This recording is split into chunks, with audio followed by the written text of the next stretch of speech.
taken control of this tape recorder. Stay away if you know what's best for you. I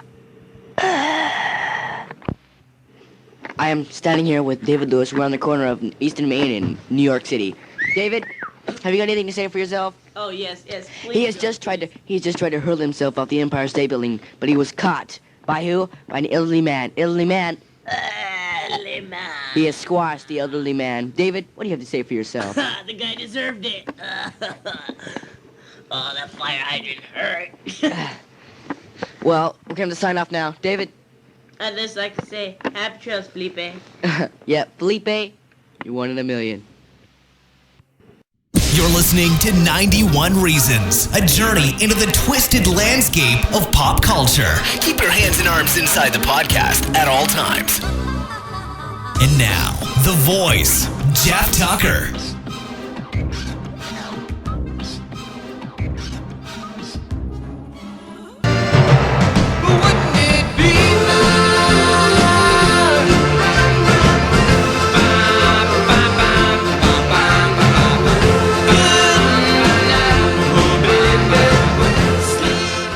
All right, so welcome to 91 Reasons. I am Jeff Tucker. I am the voice. I have a guest here, but before I tell you who it is, let me just say that I've got all these series of episodes I'm going to be doing coming up, and one that I'm really excited about, and I just have to find not only the time to do it, but I have to correlate my thoughts on how I'm going to actually do it. And I'm going to do a whole retrospective on my ridiculously sad high school life. Because in the town I grew up in Norwalk, high school began in 8th grade, which is incredibly young to be going to high school. Because at 13 in 8th grade, you are there with people who have mustaches and girlfriends and cars, so you're just thrust into it. So I'm going to talk about all of that. But this is so interesting because when I arrived at Norwalk High, I was... just literally, I had turned 13 like 2 days before the first day of school. So actually, I'm like 12. I was 4'11". I didn't have any concept of moving from class to class and knowing where the classes were, and I got lost. And most importantly, the biggest thing, the transition between elementary school and high school, is I didn't know you're supposed to bring all of your supplies. Like, you're supposed to bring pens, pencils, notebook full of everything. So I sit down. This is first day of school, 8th grade. I sit next to this guy I'm sitting here with, and I utter the immortal words because the teacher is like railing on everybody because you better have all this stuff. And I turn to the guy in front of me. How we got seated, like, because I was right behind you. How this happened, I don't know, because your last name begins with E and mine with T. Yeah. Right? Unless maybe the teacher was a fan of that movie, E.T. There wasn't that many people in the class, I don't think. Right. So I turn to you and I go, what's your name? Felipe. Felipe, can I have a piece of paper? And that becomes like the hallmark of our relationship. The whole friendship starts with me, no neck, shoulders up to my ears, going, somebody help me. This teacher's nuts. I don't even know what teacher it was. Mrs. Marshall. Mrs. Marshall. And it was a gate reading class. It was, oh my God, your memory's great. I love that. The only gate reading class I was ever in. Okay. I heard you were talking about you were always in these gate classes and stuff. That was the only class, the gate reading class. All right, so I'm sitting here with my longtime friend, maybe one of my oldest friends ever, Felipe Cherry. There he is. That I've known since day one of high school.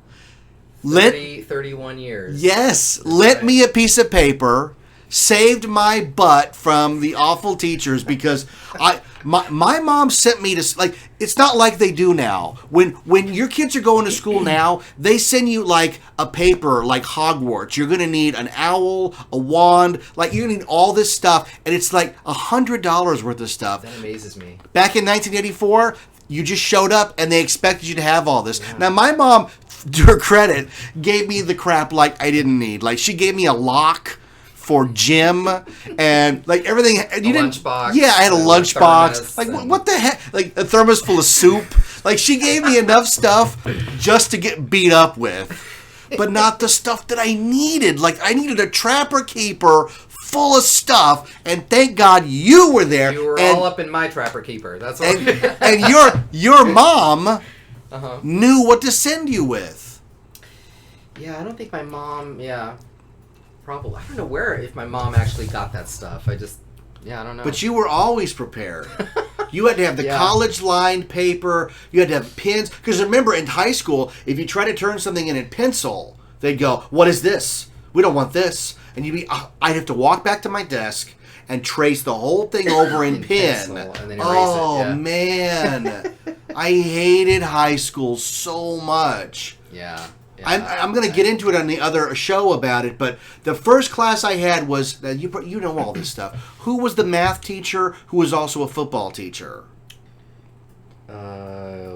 He looked like Frankenstein. I don't think I had him, but I call him Mr. Frankenstein. Douglas? No, it wasn't Douglas. Not with the because I would have equated him with onion rings because Douglas Burger sold good onion rings, and I would have connected it that way. This was just like Frankenstein football guy. But the first day of school, I was late because I didn't know what my class was, and he totally just screamed at me, and I was like, "Is it too late to get out of this? Can I flunk back to Lambton Elementary?"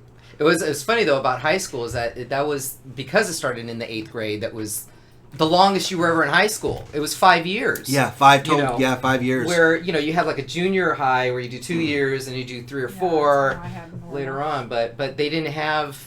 There wasn't enough population to have, I think, a junior high school. Well, what happened is that right before you and I got to high school, they shut down the junior high system, and Corvallis, where we should have gone, turned into a religious school. Nothing more Christian, that's right. So Tiffany Darwish's school. Tiffany Darwish. Well, she was in ours for a little 10 seconds. Enough to be in the yearbook. Enough to claim us as her alma mater, even though she didn't graduate from there. That's right. Hey, Tiffany, if you're listening, you can be on the show. Yeah. Yeah. I'm sure she has a lot of tidbits about Norwalk. Oh, I'm sure. Especially the drama teacher telling her she didn't have a good enough voice to be in the musical. And then there she was on the Jetsons. That's right. Jetsons the movie as Judy. That's right. Yep. So you and I have known each other forever. Now, it's one thing to get to know somebody like just hanging out in class. Mm-hmm. But in high school, you have to find common interests. And you and I clicked almost immediately because of our love of the theater. And drama. That's right. Now, I'm going to talk about it again. I'm going to reference the other show constantly. Okay. But I didn't take drama in high school. I took arts and crafts as an elective. There were things that had an elective of that. Well, drama was an elective. You could pick what you wanted to take. Yeah, but arts and crafts? Yeah, arts. Well, here's the thing: is that they came to Lambton Elementary one day to sign up all the 7th graders for all their high school stuff. Right. So I looked down the paper. I was just looking for something easy because I knew, like you said, I was in advanced math, advanced reading, advanced science, advanced history. Like I was taking all these advanced classes because of all the stuff I had done up until that point. Right. I was like, I'm going to take something that's like paper mache or something. I don't know. So I get into arts and crafts class, and it's totally full. There's like 60 kids in there, and they went backwards. So like Zweiback and Tucker were thrown out, right? So they pulled me up to the office and they go, "You can't take arts and crafts. There's too many kids." I said, "Oh." They said, "You have your choice of home economics or drama." Now, home ec at that time was girls. Yeah. And I was like, I can't. Listen, I'm already, my rep's tenuous enough as far as I can't do it, so... Unless you took a class, which I don't think was available for 8th graders. It was a class called On Your Own. I remember On Your Own. I took On Your Own, You took that class? I took that class, and it was a mix of, like... There was like Mark Gilliland was in there, and like all these people that like the jocks in school stuff, because that taught you how to like balance a checkbook. It taught you how to buy a house. Isn't it fascinating? Yeah. There's a Facebook meme going around that says, "How come they don't teach this stuff in school?" And yet, boom, they Isn't did. That crazy? You took the class. That's no. And that's kind of unfortunate. It is unfortunate. Stuff like that, at least you would need. Sewing and all that, but. Stuff that teaches you how to live in society. Right. Well, have you seen that other social media thing that says, a day that I do not need algebra? That's You know, true. I have it was seen that. very Yeah, funny. I like that. So I don't use algebra. I have to ask. So, like, I got thrown into drama Okay. second or third day of school. I didn't know what I was doing.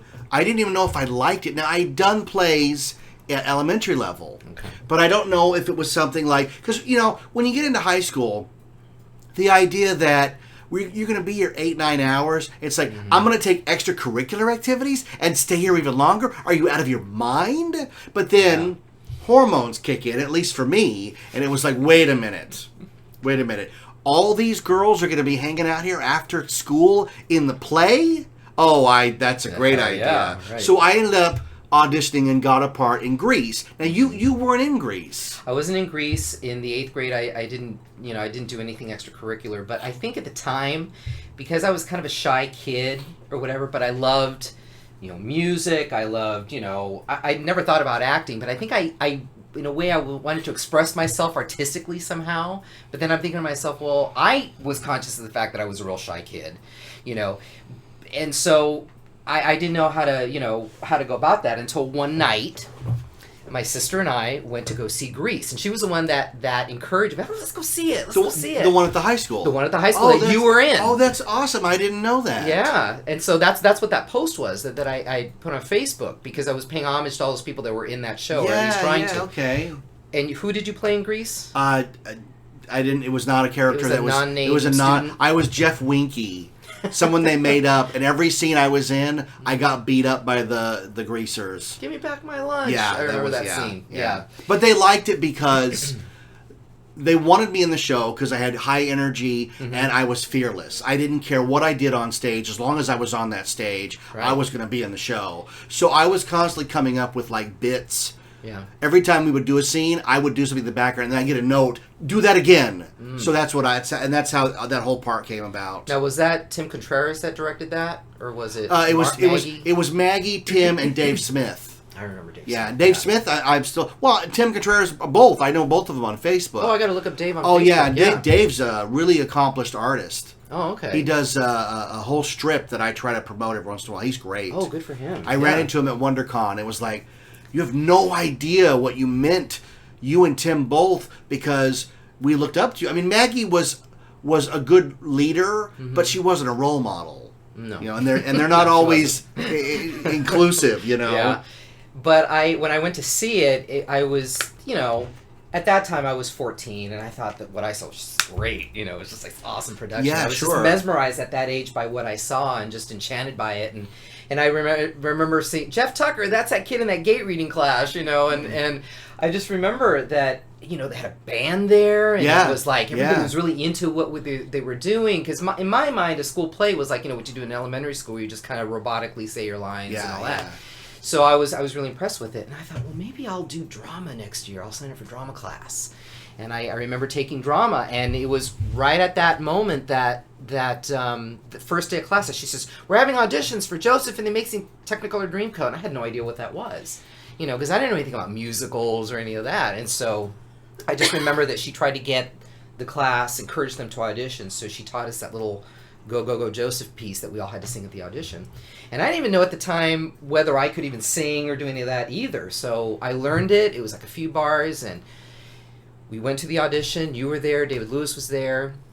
And, went up to audition in front of Tim Contreras and Dave Smith. Yeah. Dave Smith played the piano. You had to sing in front of the piano. I had to sing in front of the piano. And I just remember that I had learned the melody, but the minute I got up there, I completely sang it out of key. I lost the whole melody and everything. And I remember stopping Dave Smith, because I remember one of the things that Maggie taught us in class is like, when you're at an audition and you screw up, you don't apologize. You tell them, excuse me, can we start over again? So that's what I did. I asserted myself and told, I'm sorry, can we start over again, please? And what color shirt were you wearing? I don't remember that. You don't know that idea? No. Mm-hmm. She told us to wear red. Oh, she did. You always wear red to an audition, Maggie told us. I don't remember that. I used to do that all the time. I would deliberately wear a red shirt. Oh, God. Isn't that funny what you pick up? Yeah. So you remember something I don't. But it's interesting that when I look back, I can't believe I got up in front of a piano and tried to sing, because I cannot sing. Yeah. And I can't carry a tune if it had a handle on it and instructions. I cannot sing at all, which is totally appropriate, because in the play, I played Potiphar, who has a solo. Only I didn't sing. I sang. So that was our time on stage together. I sang the Yes. song and you did the shtick. Yes, and I had to lip sync to you, which is funny, because I didn't like.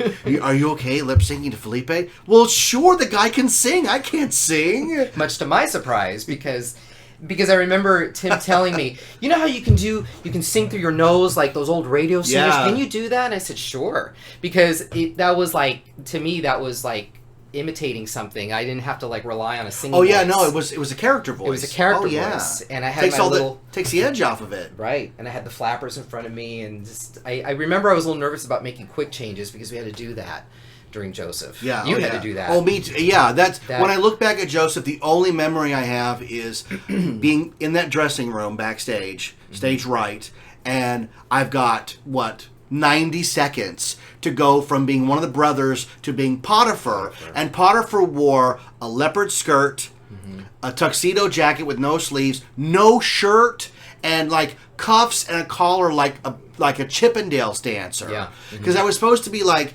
Charlie Chaplin, but in the Had a little desert. sticky mustache on. And I can remember, vividly walking out on that stage, waiting for the spotlight to come on and going, what the hell am I doing? I am like 80% naked on this stage. And the costume was a Velcro skirt. So if the Velcro fails, I am on display for the entire student body of my student body. And that videotape that we were talking about earlier, your bow tie comes off on tape. I remember that it just kind of fell off and hung on so many around your neck. times. So many times. Like, we'll get into it, but you've done a lot of plays since. And me too. So many times I've gone on stage and thought, what the hell am I doing? But it's fun. Yeah. That Joseph was the only time I thought, I shouldn't be doing this. This is not for me. I cannot believe I'm up here. What the heck am I doing? I am going to be naked. And this is every kid's nightmare, going to school naked. And I am flaunting the gods by doing this. Oh my goodness.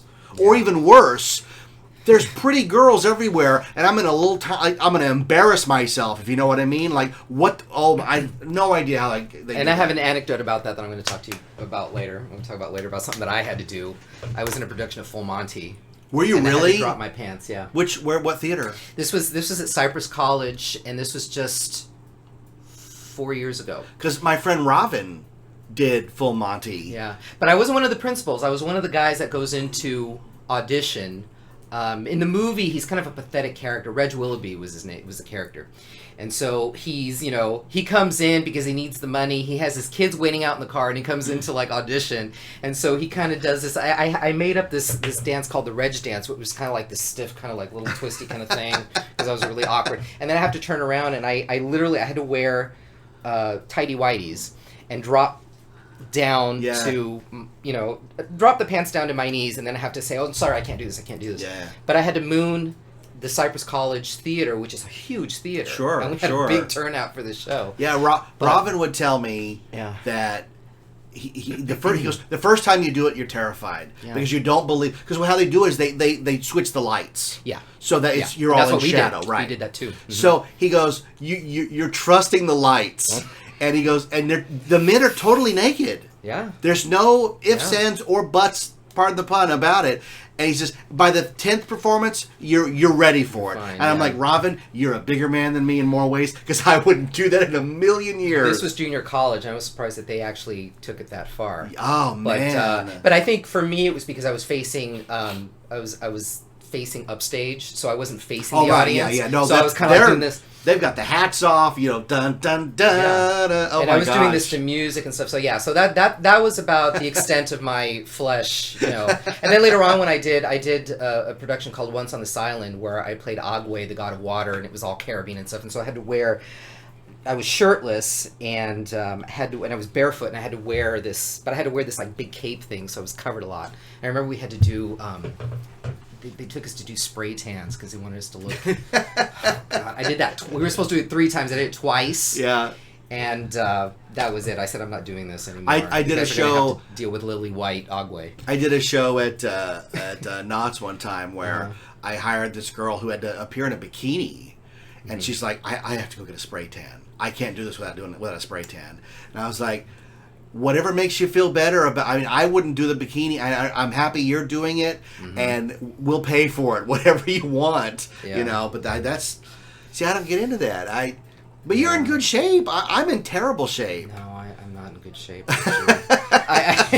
All the weight's going down to my, down to my waist. I mean, to my belly. Yeah, but I'm getting like my dad. It goes down to my belly, and then everything else stays skinny, so you kind of look like a turkey. So that's what I look like. I just covered up with clothes. You look like the lowercase b. Yeah, yeah. But you have all your hair, thank goodness. So many of our high school compadres have no hair. No hair. We're the lucky ones.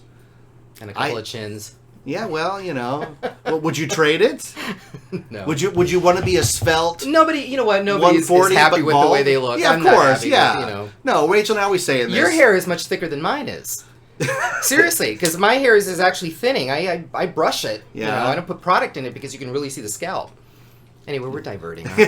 we're we need to get we're back old to the guys. theater stuff. Yeah. Okay, so We're middle-aged. we did Joseph, which was a lot of fun. Now, this is weird because in between Grease and Joseph, there's a shift in the drama department at the school, and the money starts to go because Grease has a full band. Mr. Murillo is playing he's conducting the full band. What's his name? Mr. I Murillo. remember Mr. Murillo. Yeah. By Joseph, we got dueling pianos. Actually, no, we didn't. No. We actually did have a band. We had the piano. We had a guitar and like a drum set and probably some brass or whatever. The dueling pianos came when we did West Side Story. Okay, see, I'm getting confused. Yeah, and so do you remember Habib? Yeah, Habib was the musical director.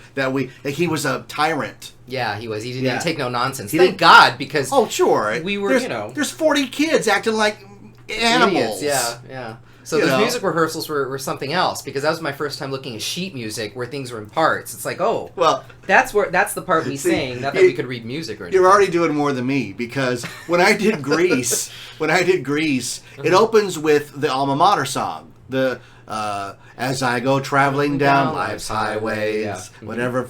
So everybody's singing it, and I remember Maggie comes over. She goes, "Jeff, do me a favor." I said, "Oh, sure, Maggie. What is? Don't sing."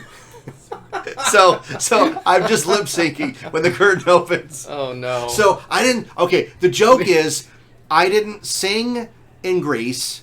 I didn't have any dialogue in Grease that wasn't ad libbed. For Joseph's all music. yeah, that was also So I had zero vocalizations. anything out of your mouth. Nothing. Right. So and then when West Side Story comes around, the next one we did together, I got a part of somebody.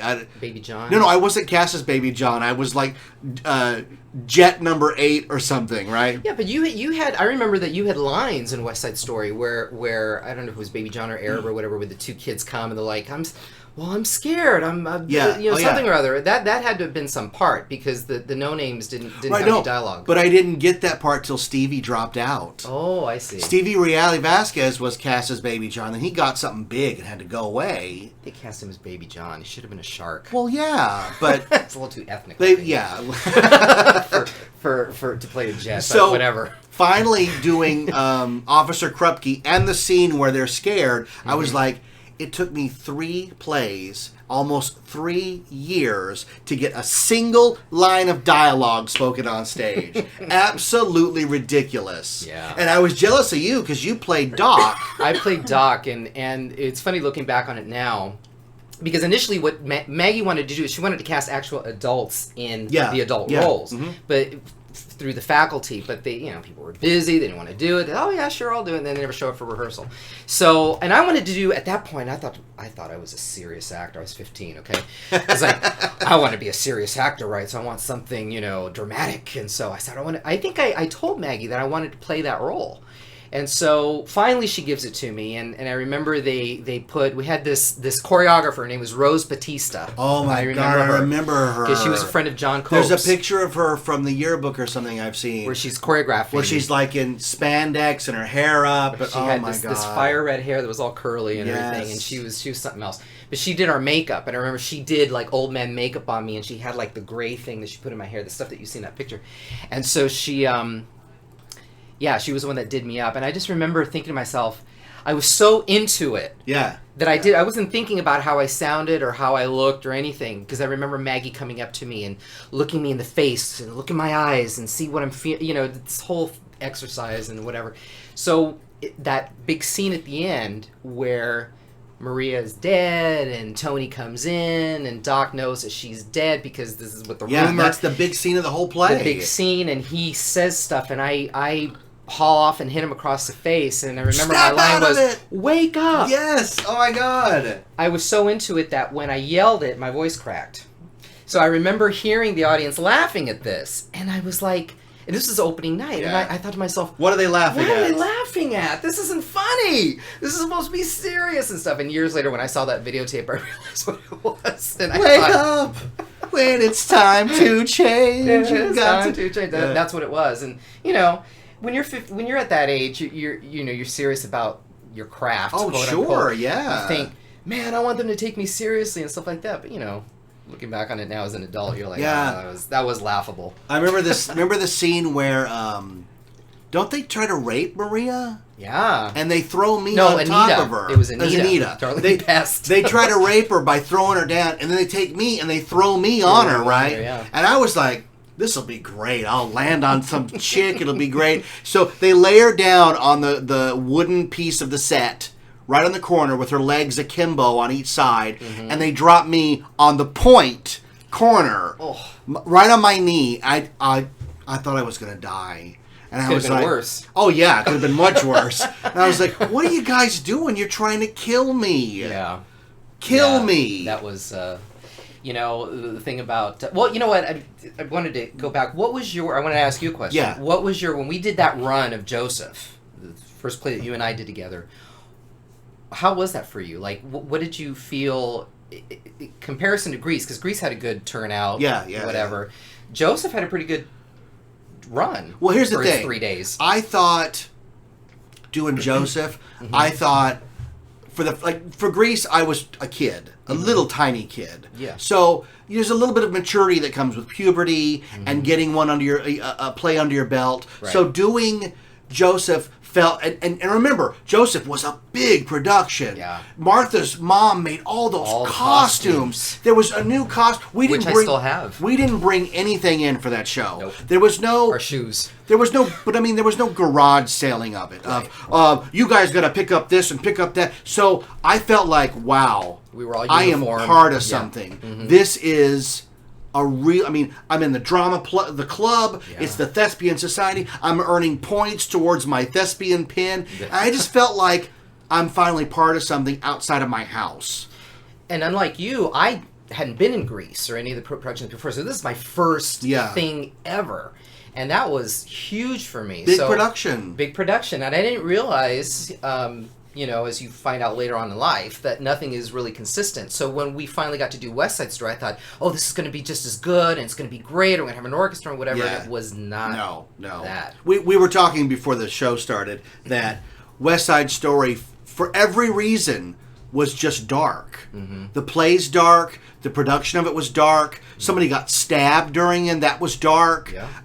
I told you my dad got killed during it. Yeah, I didn't my know mom that. didn't come to the show. So when I look back at West Side Story, it just... And the set itself was gray and dingy and dark. I have no good memories of that play. At one point, I think it was during rehearsals, not during the performance, a flat fell on Gene Oden. Yeah, I remember that. I remember that. Yeah. So everything that could have gone wrong did, it seemed like. We weren't, I hate to say this, but we weren't talented enough to pull that show off. No, I agree. That's a really adult. I mean, it won Best Picture for crying out loud. Yeah, I mean, Natalie Wood. Yeah, there are some high school productions that pulled it off, but just the people that we had at that time and all, it just didn't really work. Robert Schulte still does musicals. Yeah. And that was the He never first stopped. time he got up there, and I was always in awe of Robert because at the time he wasn't the best singer. No. Tonight. What was the running joke? That he was Kermit. But I didn't want to say it. But look at him now. He's stuck with it like you've stuck with it. And there's really something about that to say we were there for the beginning and watching a guy grow and all that, you know. Mm-hmm. And Maggie was good about getting seniors in the show who needed some sort of credit to graduate. So she was like, I'm going to sign off. You're going to be in the show. Yeah. She did it with Grease with all the track guys and stuff. So And Grease had, with the exception of the guy that played Danny, she had some good people. Oh, in yeah, there. no. Kathy Molyneux and Sean Foley. Catherine and all those people. Molyneux as Marty. Yes. Yes. Yeah. Oh my Freddie, God. my love. Freddie, my love. Oh my God. Let me tell you. That was. I was 13, and that Freddie My Love scene, they're all in their underwear on stage. I remember, like, every time standing backstage, like, I cannot believe Check I'm it out, allowed they're in to their do pajamas. this. Yes, Yeah. man. Oh, yeah. Oh, my God. The Yeah. greatest thing ever. Yeah, that was something else. But yeah, it just, you know. So I'm thinking, you know, at that age, thinking, oh, everything we're going to do is going to be just as great, you know. Yeah. And it just doesn't work out that way. Here's how I look at it. West Side Story was dark, dingy. Mm-hmm. It was cheaply made. I mean, give me a break. So what was I was going to say dueling pianos. We had 2 pianos and a soundtrack. Yeah. So it's like we couldn't even have live music for some of it. They We would had to use the tapes. Yeah. segue into the Broadway production music. Right. Which, I mean, you talk about that now, that's so illegal. But back then, who knew? Yeah. You know, Maggie, I don't think she ever paid Samuel French rights for any of those shows. Probably not, yeah. You know. Didn't have the money. No. We were hoping to get the money to pay them later. I owe you. So what happened is, sophomore year rolls around. Yeah. A lot of the old guard drama people have graduated. Yes. Peter Panos is gone. Catherine Molyneux's gone. Schulte's gone. Gene Oden's gone. They're all gone. Yeah. So you and I become it. the new guard. So did we have an election? Or was it just, hey, first day of school, guess what? I'm president of the drama club. You know, the stuff about the thespian troupe and the drama club I'm kind of sketchy on. I only remember, like, the actual productions because, you know, like, we would try to have meetings and nobody came, and then we'd have somebody who was, like, a leader, and then there wasn't, like, there wasn't anything to do because we never had, like, ideas or a budget. Yeah, you no, know, we didn't. We did. I think one time we did do a fundraiser where we did a car wash. Do you remember that? Yeah. And so that was a lot of fun. But, and I don't remember what that was for. I guess it was for drama. It was for the drama club. Yeah. But I have to tell you, though, my sophomore year over anything in high school was my best year.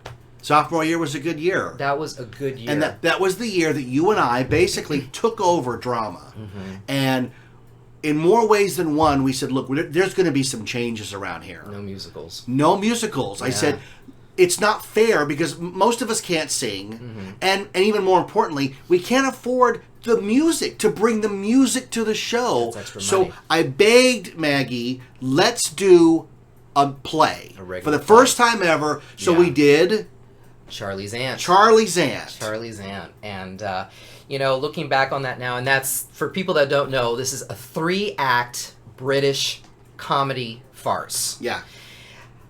Even looking back on it now, I thought to myself, God, 3 acts, you know, I'm surprised that we pulled it off. Yeah. Because that was a lot of dialogue. I remember we had some difficulty with... Initially, yes. I can memorizing remember. stuff. I can remember going into the rehearsal process.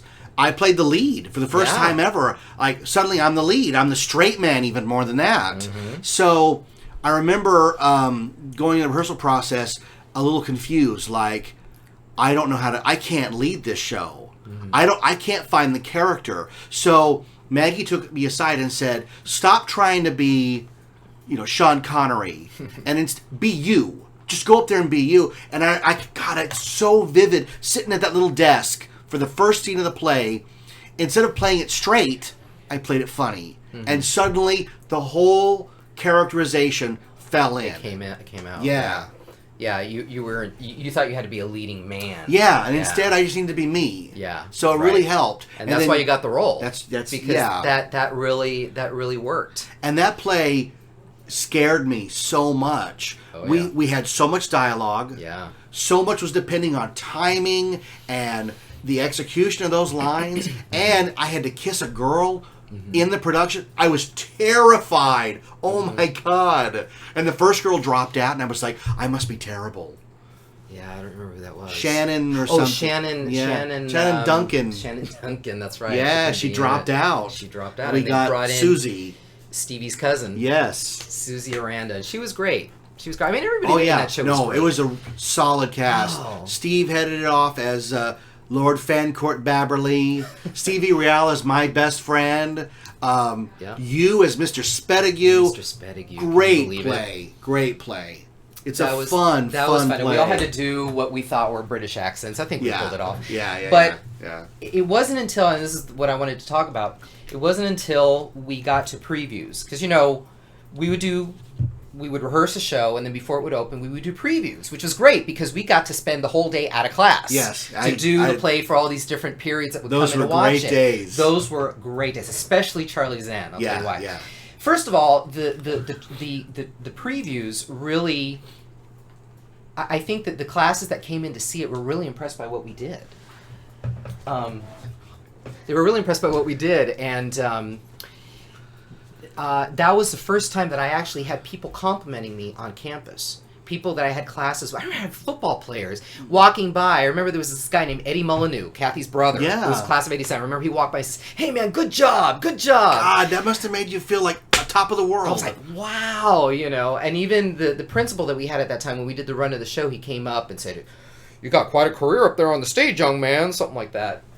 I don't remember what his name was, but anyway, but the previews I remember, and this is talking about Maggie. We had like an hour-long lunch break because I think it was like 2 lunch periods that were back to back for like each half of the school. But since we were not in class, we got to take that whole hour. And I remember Maggie, Henry Gutierrez, who played, what was the character? My dad. Your dad. Yes. She said, "Oh, if you guys, want to go to lunch," she says, "take my car." So it was Henry, me, Gina Herod, and Laura, who I think was our script girl at the time. Yeah. Laura Peralta was our script girl. Yeah. And we all got in Maggie's car. Henry drove. We went to McDonald's. Then I remember we dropped Gina off at her boyfriend's house or something, and he was going to bring her later. And then we said, "Oh, let's go to I don't know why. I said, let's go to Bellflower, to the theater there, because the people that we knew that had done Alice in Wonderland were still working there. So Henry took us because we had all this time to kill. Yeah. And, God bless her, but Maggie, if you're listening, what were you thinking?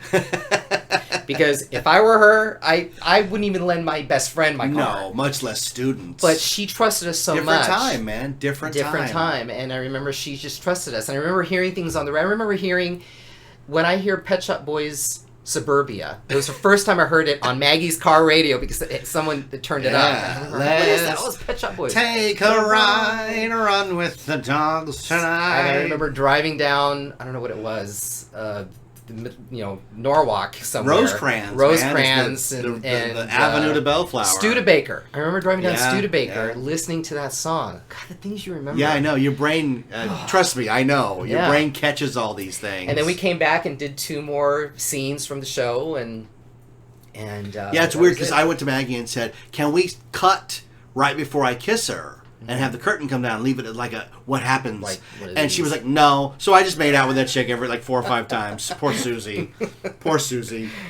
Poor Susie. So then drama got even more bizarre after Charlie Zant because we ran out of money.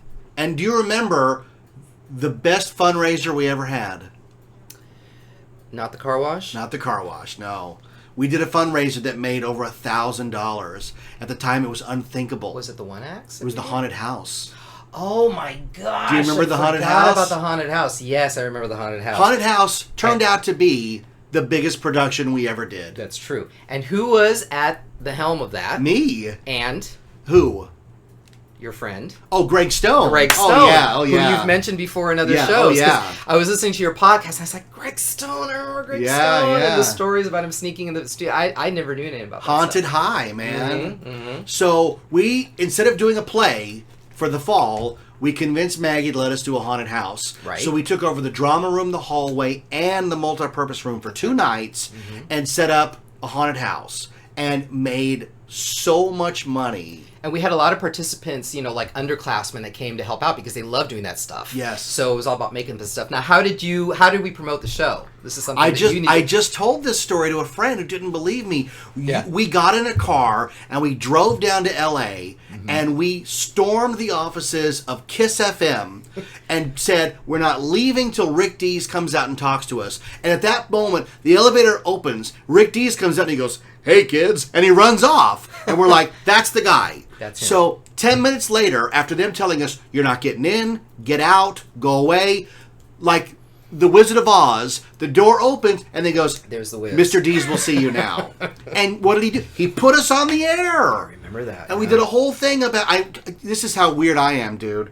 I even remember what I said to him. I do.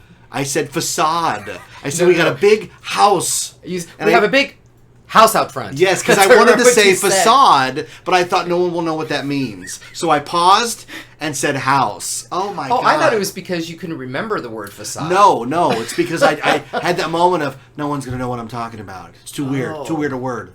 Not the kind of crowd that knows the word facade. Rick Dees in the morning, man. And David Lewis and when we got back to school, two other we were legends. Because everybody had heard it. Because at this time, Kiss FM was the #1 station in the morning.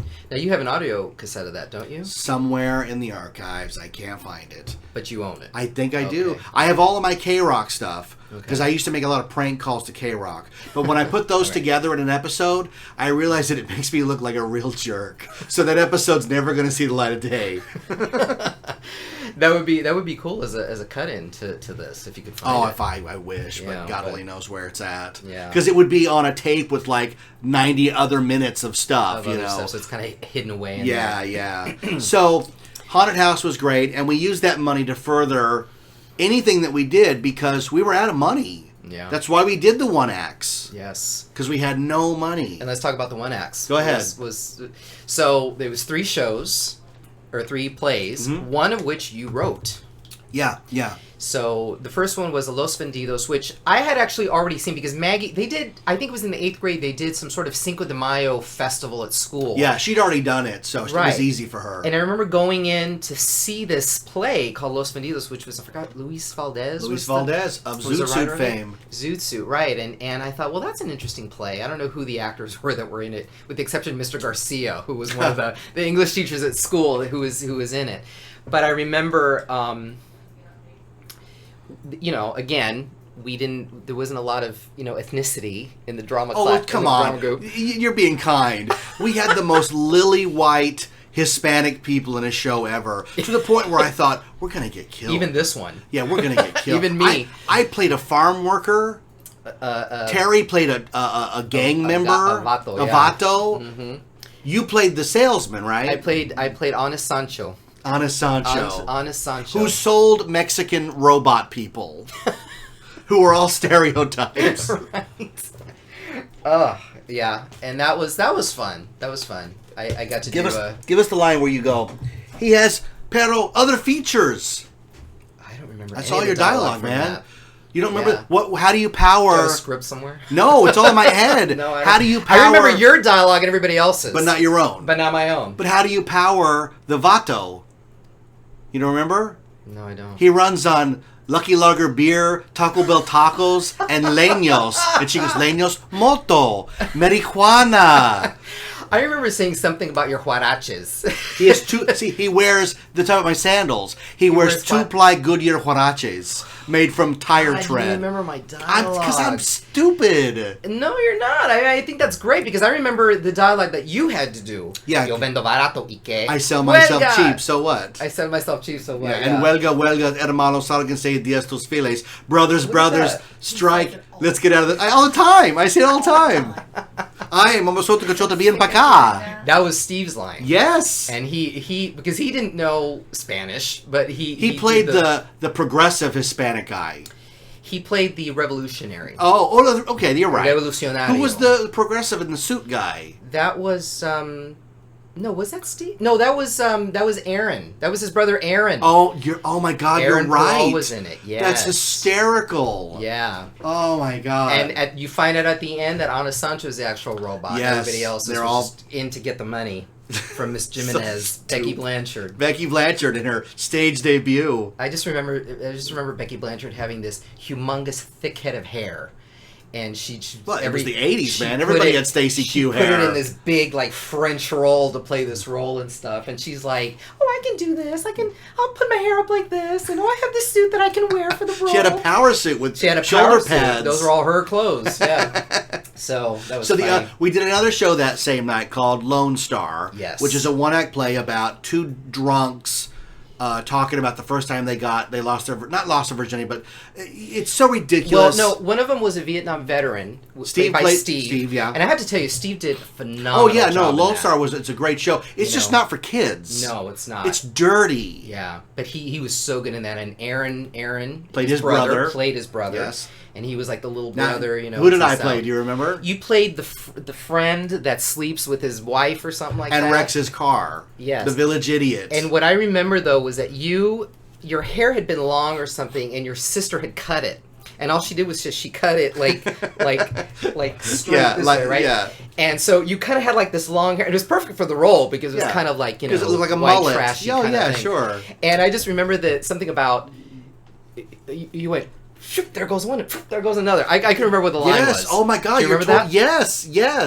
What was the line? He's talking about when the car wrecks or something. Yes. Yeah, because you wrecked his car, wasn't it? Something like that. So I just remember you doing this shtick on stage and seeing your hair just kind of move, flipping. I thought that was hilarious. It was perfect for the part. That play was memorable because I'm supposed to light a cigarette. So I open the pack, I put the cigarette in, and I'm about to light it, and then my mom's in the audience, and she's scowling at me and telling, like, her fingers up, you better not light that cigarette.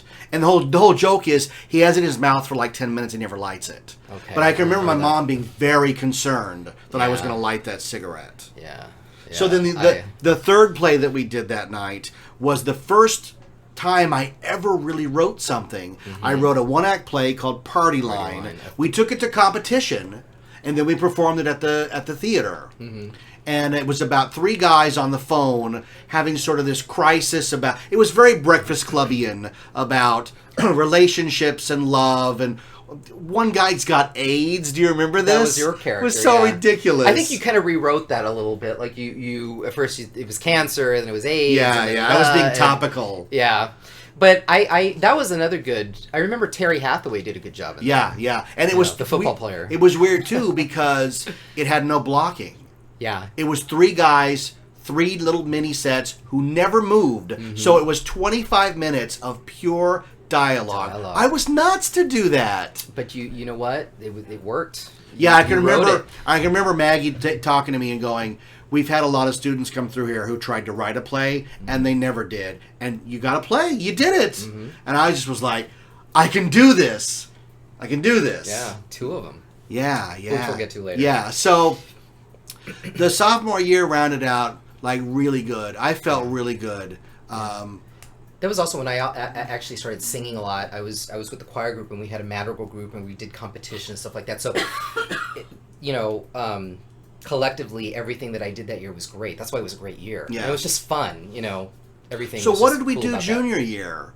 Junior year must have been the haunted house. I didn't do anything junior year. That's when you guys did the Fatal French Dentist for competition. Oh, yeah. Oh, I hated that show. I was working at Disney so much at the time. Yeah, you were working. I was working at Disney, and I was listening to your podcast about the Grand Dinner Theater. The Grand Dinner Theater. And I thought, God, at the same time that you were working there, I was right across the street. Because I came over one day to watch you in the parade. To see the parade. Absolutely, yeah. Unless it was a weekday, though, because I was in school and stuff, I worked part-time. So because they would do this every single day. So I worked all day on weekends, and then weekdays, I would only work if it was like a holiday. So that whole spring break, I worked that whole week. Yeah. So I don't know if you saw it when I was there. I did. It was a weekend. Okay. Because what happened is that during the weekdays, I'd go after school to the show. There was only one show, 8 o'clock. Saturday, there was a matinee, a 2 or 3 hour break, and then a night show. So that's when we went to Disneyland. I gotcha. Somebody signed us in, and I remember because I got a blast of the past hula hoop souvenir. I still have a lot of souvenirs from that era. Stuff. And you know what? We were all insanely jealous, which is weird because I'm across the street working at a theater. I'm getting paid to be a stagehand. Person, right. But you were like walking down Main Street in a parade, riding a motor scooter. That's a big deal, man. Yeah, that was for a young kid. I was always overwhelmed by everything at that time. The whole Disney experience. I know people now who audition 7, 9, 10 times and don't get into a parade. Yeah. So for a guy your age to do that at the time, that's pretty impressive. Much to David Lewis's chagrin. Drove him crazy.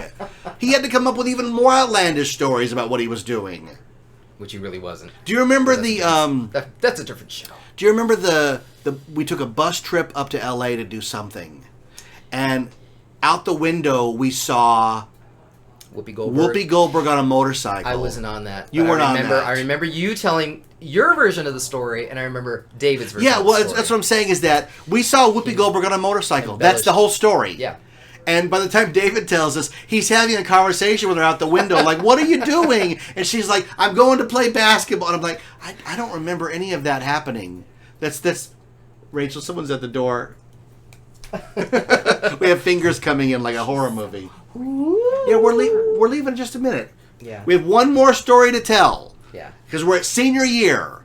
So senior year comes, and you're right. Junior year, nothing. That must have been the haunted house because we made enough money to do one big production senior year. Right. So what happened was I got a job over the summer working at the employment office. Filing papers. I remember that. Yes, great job. Yeah. So much fun. Never had to deal with any customers. Only dealt with really nice older people who loved that some young kid wanted to work there. So basically, I would clock in, do a little bit of work, and then spend all day writing. And so I wrote a massive 3-act play called Business as Usual. Business as Usual, about two brothers who run a mortuary, the Foster brothers, and hijinks ensue, right? Yeah. And the great thing about it was there was like 40 speaking roles. Everybody got a part. And you had the most memorable. I had the priest or whatever. And Yeah. I remember an Irish priest. And I think there was only about 4 of us that were seniors in that. And everybody was like 8th, 9th, maybe 10th grade. Yeah. So we had a lot. But everybody was very enthusiastic and was very good in it. And I just remember the trick that you played on me. Oh, I did? What did I do? I have no idea. Randy Villani. Well, we had Becky Blanchard playing a nun. It was like the priest and the nun, right? That's right. Do you know where I'm going? Yeah, I think I remember. And, he came out in costume, He came out in costume. That you guys put him in the nun outfit where we were supposed to interact. And, Randy Villani was, for high school, he was a big guy. Oh, yeah. He was nice and everything, but he was physically he looked intimidating. So all of a sudden I see this big black mass coming at me on stage, and I ran the other way. And so I think it was like something he was supposed to hug me or something, and I said, he says, "Where did you go?" And I said, "I left." And I said, "I wasn't sure what you were going to do. What were you going to do?" He's like, "I was going to hug you." I was going to hug you, So, yeah, that was funny. Yeah, but, that was a fun show. That was a lot of fun. That was the last. That was the last one. Us. And it was so much fun because we had enough parts that everybody was included. So many were like, you come on, you get to say a joke, you're off. Yeah. And there was no problem with that. Right. Fun. I had such a good time doing that show. We built the sets. We designed the lights. We designed the costumes and put all the characters together. And it was a really, fulfilling way to close out a high school career of doing shows. Especially for you, because that was your baby. It was my baby. I look back on it now, and I'm horribly embarrassed. Wooden dialogue, cardboard characters, ridiculous plot, but for a guy who never did a writing class, I nailed the 3-act play, introduction, conflict, resolution, and it was all innate. Right. And that felt great. And also, everything is relative to its time. I mean, you look back on it now and say, oh, God, that was just, But back then, you were 17, you've been writing that for like a few years, your whole teenage life, basically. So it was, And the really cool thing was all the people from the employment office who would watch me write on my lunch break came to the show and were like, this is what you were working on? Oh, my God. And then even better, the teachers that I had been in GATE program with at Dulles Elementary, Miss DeGrandpre and Miss DeFazio showed up. I hadn't seen them in years, and they're like, we're so proud of you. I'm like, oh my God, everybody's proud of me. Yeah, see? The sky's the limit. I'm going to be on Broadway. Yeah, it doesn't really work out that way, does it? Well, after that, we did our little projects and stuff. I saw your stuff at Cerritos College. Yeah, stuff that you wrote. I moved right on to college, and phenomenal as always. Yeah, and it was fun. I actually didn't do anything for quite a few years until 2006. And what did I get to do?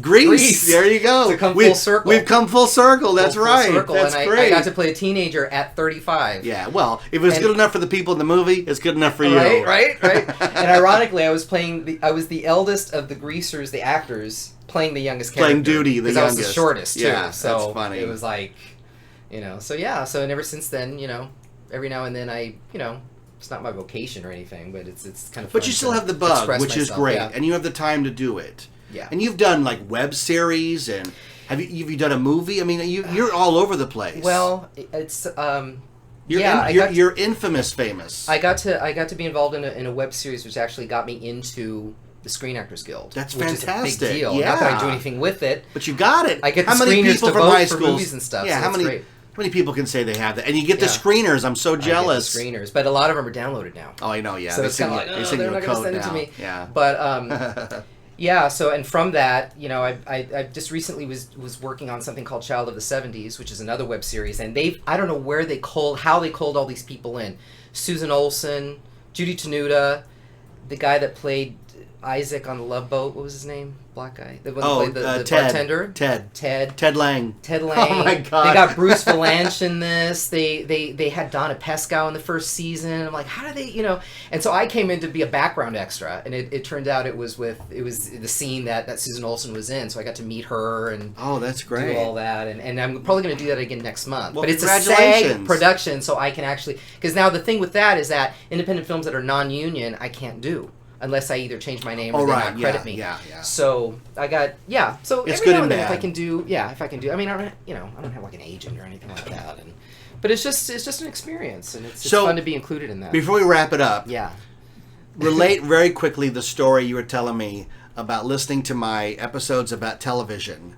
And how oh my gosh. I brought you into the episode via a memory that you don't really remember until I said it. And I've already forgotten it again. About Laverne and Shirley. Oh yeah, you mentioned about. First of all, I love those episodes because you and I lived like a half a mile away from each other, watching the same things at the same time, which I didn't know until I heard it. But you were talking about the Laverne and Shirley episode where they get to run a diner. Yes, it's the greatest episode. And Laverne keeps calling Shirley Betty. Over the microphone. Betty, please. Betty, please. Betty, please pick up your hash black. Because she burns all the hash browns. Betty, please pick up your weenies. And then everybody's yelling at her like, people don't harass Betty, please. Yeah, I love that. And then she spills pancake batter over the whole grill. Betty, please pick up. When she spilled it on the floor, but when she spills, just like she gets it all over everything. The burgers and stuff. Yeah. Attention, attention. Lucky, for the next 10 minutes, everything comes with pancakes. And you and I would sit in class and do this ad nauseum. Yeah. Oh my God, most fun. The stuff that we used to repeat over and over again. I would just see you in the hallway and I'd go, Betty, please. Those were good times. They still are, man. Yeah, it's too bad I wasn't. I would love to do a television show episode. Because remember, I had all those extra shows. Yeah. Well, you'll have to come back, and we'll instead of talking about plays, we'll talk about TV shows. Absolutely. Are you kidding? Absolutely, yeah. I like these shows because I get to talk and then rest and then talk instead of just talk. So they're totally different for me. Yeah. So. Yeah. Well, thanks for coming on the show, Felipe. This has been a fun trip. Thank you, through, Jeff Tucker. and a perfect companion to that series I'm going to do. Yeah. And I should also say that you were kind enough to bring me a CD of a tape that we made at your house when? Back in 1986. 1986. All of it. I think all of it was 1986, 85. You had just turned 15. Yeah. So I was still 14. Right. And you turned the tape on recording, and we just hammed it up for 20 minutes or so. Right. So right. what I'm going to do is we're going to do this episode as soon as the thanks for listening to 91 Reasons. I'm just going to add the audio to the end. For anybody who doesn't want to stomach it, they can just press stop because we're really annoying. Just pick out the good parts. We're really, and you, God bless you, you even edited yourself out a little bit. I love that you did that. That's how bad it was, yeah. I figured, well, Jeff wants to hear himself. He doesn't want to hear me, so everybody else. Now, do the impression that haunted me all through high school of that first day. Felipe, can I have a piece of paper? Here, a piece of paper. Yeah. Get your own paper, Jeff Tucker. And I was never just Jeff. I've always been just totally Jeff Tucker. And your oversized clothes. And yeah. Well, nothing fit. And who was the chick? Do you remember there was a girl in the class? I think her name was Cheryl. It doesn't matter. Yeah. All I know is that she was so mean to me, and she gave me a nickname that I was like, "Are you joking?" Zipper. Oh. Okay. She goes, "You need to shut up, Zipper." And I'd go, "What does that even mean? Is it like I'm a pair of pants or something? You're just a zipper. Shut up." I'd be like, "That's not even a good nickname. You're not even good at nicknames. Why don't you shut up, Zipper?" Read your book. And she used to wear, if you remember this, she used to wear pants where the zipper was on the back. Do you remember those pants? Capri pants? So you could be all smooth in the front. Yeah. And I'd go, "Well, you're the idiot with the zipper on the back. How do you take a leak like that?" "Will you just be quiet, Zipper?" Oh, I hated that chick. Speaking of nicknames, what was my nickname? Fichi. Which I Felipe, never knew. a cherry, Fichi, all together. Fichi. Everybody called me Fichi. I didn't mind. I don't know why. You know, the one nickname I hated was Flipper because people, tried to call me Flipper and I wouldn't respond to that. But Fiji for whatever, Fiji, I don't know what it was. But do you know why we called you Flipper? Well, nobody really called me Flipper. No. It's just that when anybody would try to do that, I would get like No, really but there's an upset. actual context for that. You won a big award doing that monologue where you go, "Whoever heard of a carpenter with a flipper like this?" Oh, yeah. From Creeps. We took that to competition. We forgot to talk about that. Yeah, that was that competition. That's because it never went up. You did the monologue, but the play never went up. Well, we went because Kent, who I work with at Knott's every day, walked out of the production. Right. We went to Cal State Long Beach and we were alternates, but we never got to do it. But I did do the monologue for the Fullerton. Yeah. And me and Mike De La Huerta got in the finals, but that was as far as we got. Yeah. So that was good. And I think I still have the notes because what it was is that they had evaluators writing. Yeah, they gave them to you afterwards. And they gave it to you afterwards. Yeah. And I remember Maggie said, "Well, why do you want that? I want copies of that for myself." It's like, what are you going to do with it? Throw it in your closet go in the pile. in the drama room. Yeah. So I made copies of it and I took it and I still have it someplace. I have a metal box that has all my high school, the candle that we lit for the thespian ceremony. You still have your thespian candle? I have my candle, my pin, you're putting me to shame with keeping stuff. And programs from school and things that we went to go see. All that stuff. I should have brought that. Next time. It was in a box. So all right. Well, thanks. At my mom and dad's house. So thanks for coming on the show, Felipe. Thank you for having me. We're gonna have you back me. very soon because we found out you work down the street, so you can come by anytime. Sure. And it'll be a better time because we're actually rushing you out the door because we have to go eat, and we're going to this event. I'm getting dirty looks over to my left. I know. Like the audience of Not for me, from Josie. the audience for this show is merciless. Yeah. No, So come on the mic, Josie. What do you want? Food! Okay, all right, thank Actually, I you. didn't have dinner either, so I gotta go. All right. So everybody, Felipe a cherry, everybody. Thank you, everybody. One of my oldest and dearest friends who gave me a thanks. 2XL for my birthday that we're going to crank up for a future episode and make him talk. I hope it works. So you've listened to the show. I've listened to your show. Yeah, So absolutely. now you know how we're going to end. I'm going to let you end the show when I say, "I'm Jeff Tucker. Thanks for listening. Leave us a review on iTunes. Check out our Patreon page. Like us on Facebook because the show, if you want to look for it, is called 91 Reasons. Yeah.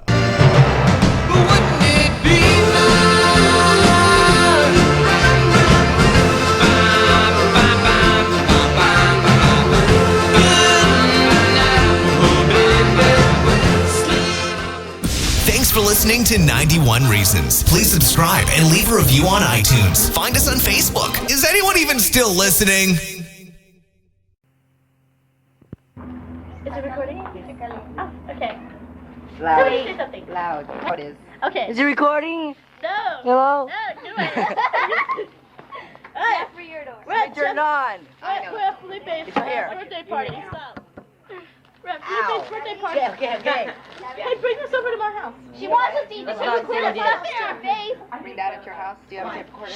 Yeah. Shh, it's on. Be quiet. Alright. It's on, be quiet. Shut up. So not so loud. Hey. Hey, we had it. Go on. You're gross. That was Larissa Hersom. That was me beating Jeff.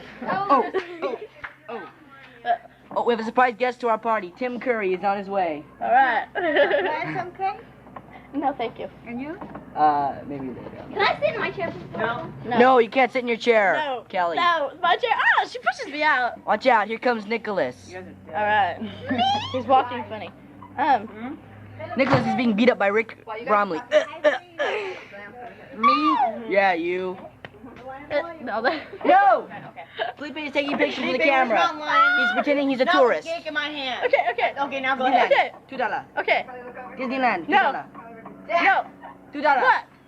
Where? Why? Don't get How? such a cake in my hand. When? Such a slob. Who? But just a little bit. Felipe's cake Big it. was red and yellow And green and brown and scarlet and black and ochre and peach and ruby and olive and purple and red.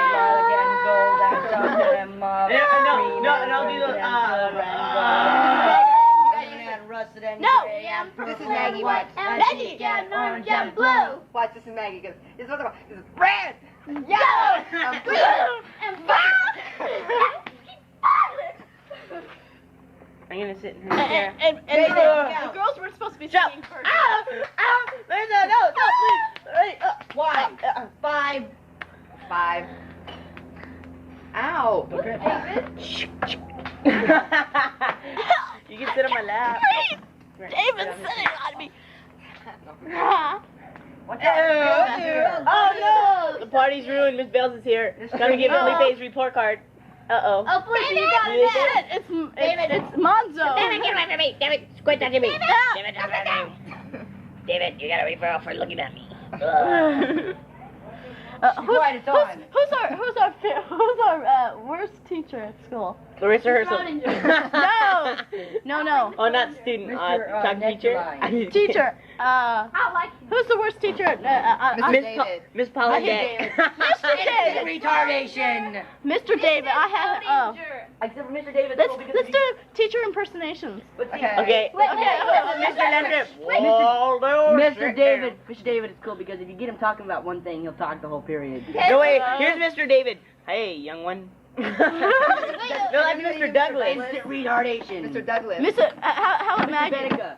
Oh, I know. Maggie Wigalotto. Sit down. Stop touching me.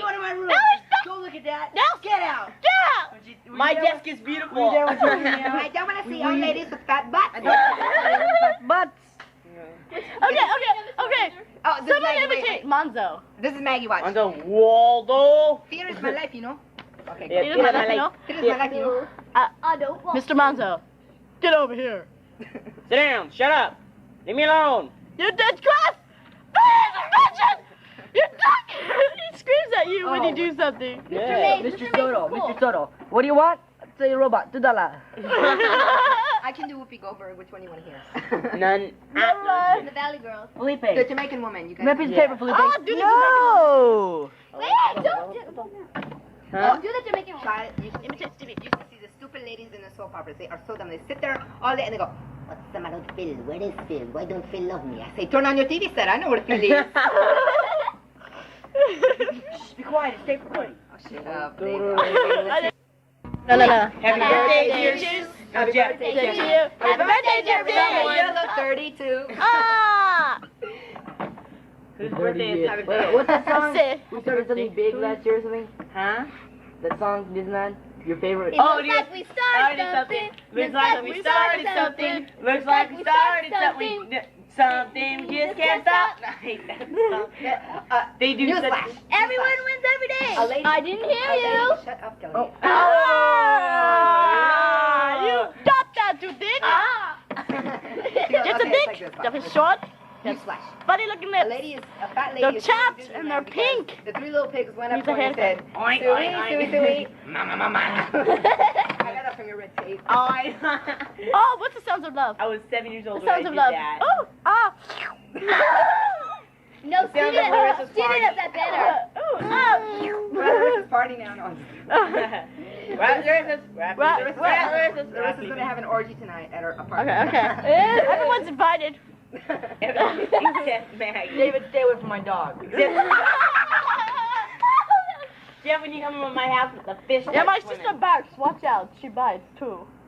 Don't let her get too close. No, she's not gonna be there. My sister is not gonna be there. She's spending the night at my at her friend's That's boat. surprising she'll jump on me. She's She's fitting My into dog is their dying and you want watchdog. me to go to a party. That's stupid. Oh, how sad. Were you already at the party? No, dummy? that's stupid. Jeff gets on top of anything that moves, so when he comes over, at my house, the fish stops swimming. Oh, No, how sad. Oh, Jeff, then I want to introduce you to my sister.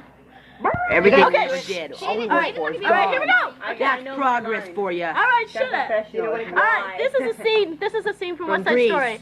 From West Side Grease. Story. Jeff. Joseph and the Amazing Technicolor West Side Jeff. Grease. I'm gonna sit on you if you don't shut up. Shit, you're Okay, it's a bridal shop scene from West Side Story. Okay, here we go. It's in a bridal shop. Remember Shut that. up. Where you This stuff is a like that? microphone. That's right. You both are gonna get hit across the face. Why? David, stop. Okay, Please. I Maria want starts to it. come out. Okay, I'm Maria. Might Okay, take two. okay. 2. Yeah. Por Five. favor, Anita, make the neck lower. Stop it, Maria. 1 inch. How much can 1 little inch do? Too much.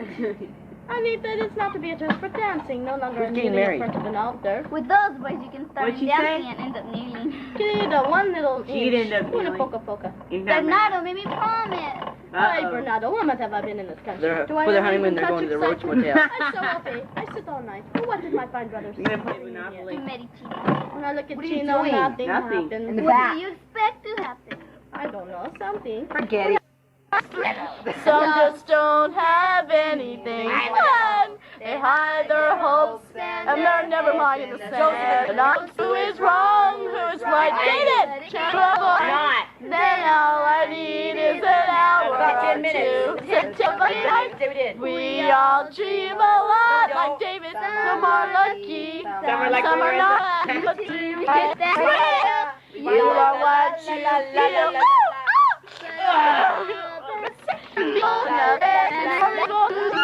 Could be you. Bum, bum, bum, bum, bum, bum, bum. Yes!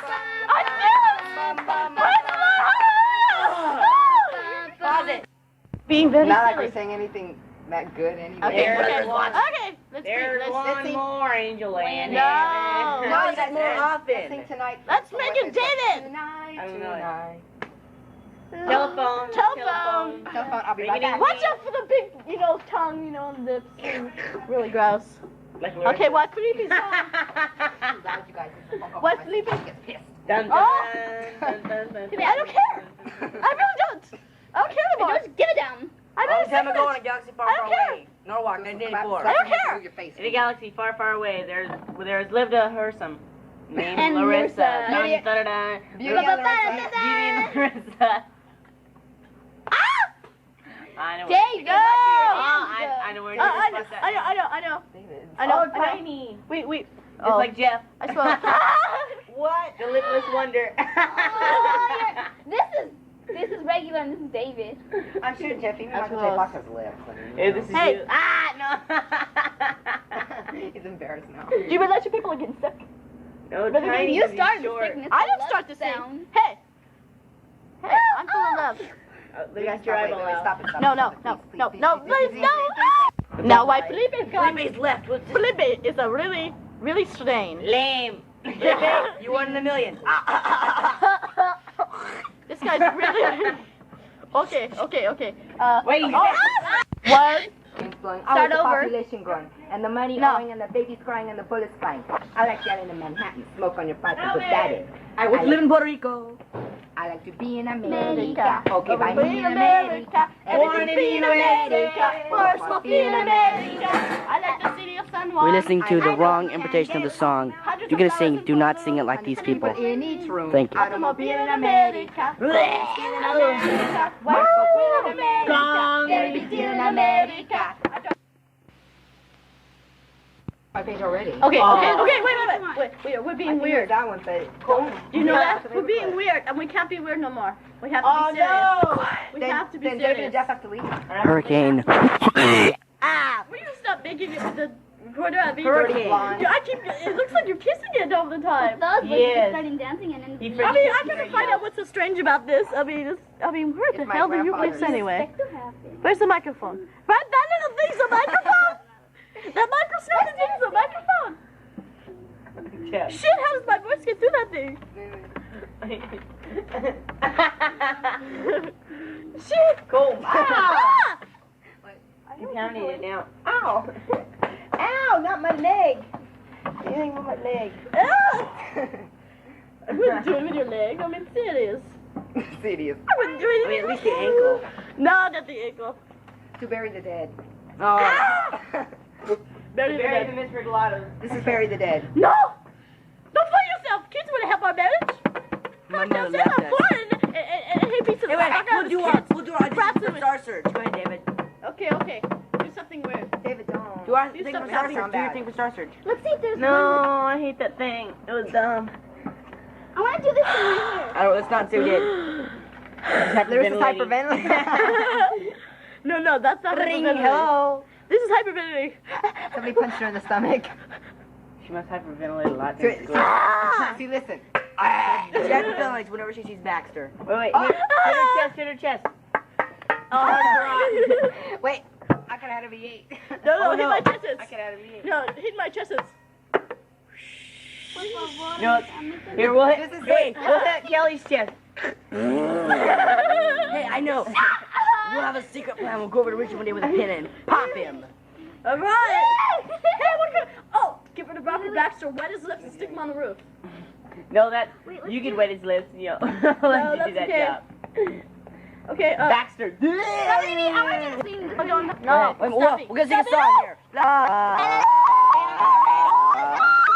Wait. This is David's stomach. Oh, wait. No. Bye. Alright, okay.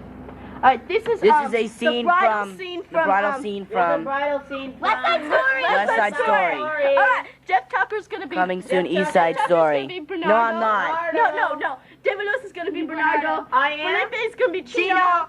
Larissa's Cinco. gonna be Maria. And Kelly's gonna Kelly's be gonna be Anita. Okay, Anita, Maria, Bernardo, and Chino. Okay, here we go. Okay, where are you? Alright. Okay, Okay, go. alright, here we go. Stop it, Jeff. Por favor, Anita, make the neck lower. Stop it, Maria. 1 inch. How much can 1 little inch do? Too much. Anita is now to be dressed for dancing, no longer for kneeling in front of an altar. With those boys, you can start in dancing and end up being. Querida, 1 little inch, una poco. Bernardo made me promise. Ay, Bernardo, 1 month have I been in this country. Do I even touch a siphon? I saw all day, I sit all night. For what did my fine brother bring me here? To marry Chino. When I look at Chino, nothing happens. What do you expect to happen? I don't know, something. What happens when you look at Bernardo? It's when I don't Hey, agree Danny. that it happens. Come on, we're gonna go to the Burger Palace. The McDonald's is open 8 p.m. Burger Palace. Up you guys. Okay, here we go. Day, November 21st, 1985. Is that good enough? Yeah. And you're listening to the one, the only, the superific Larissa and Felipe. That was the most ridiculous play. There was nothing but old hats, and it's terrible, and Joseph rules. Joseph rules. Talk about the play, I don't know. I keep this as a record, okay? You say something. Don't put your thing over I there. said something. That's a microphone. Something. That's good.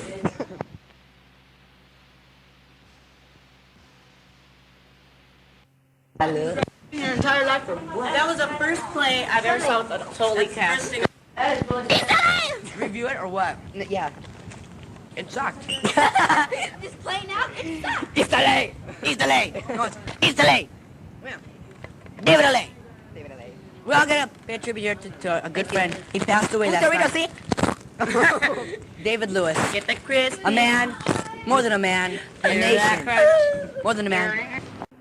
Wait, 1, 2, 3. We're all going to East LA. God. East LA.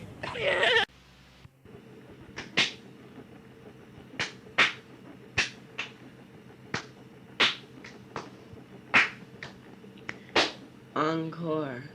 Yay. Yep. Speech. Yay. Speech. Author. Where's Tim Curry? He's gone.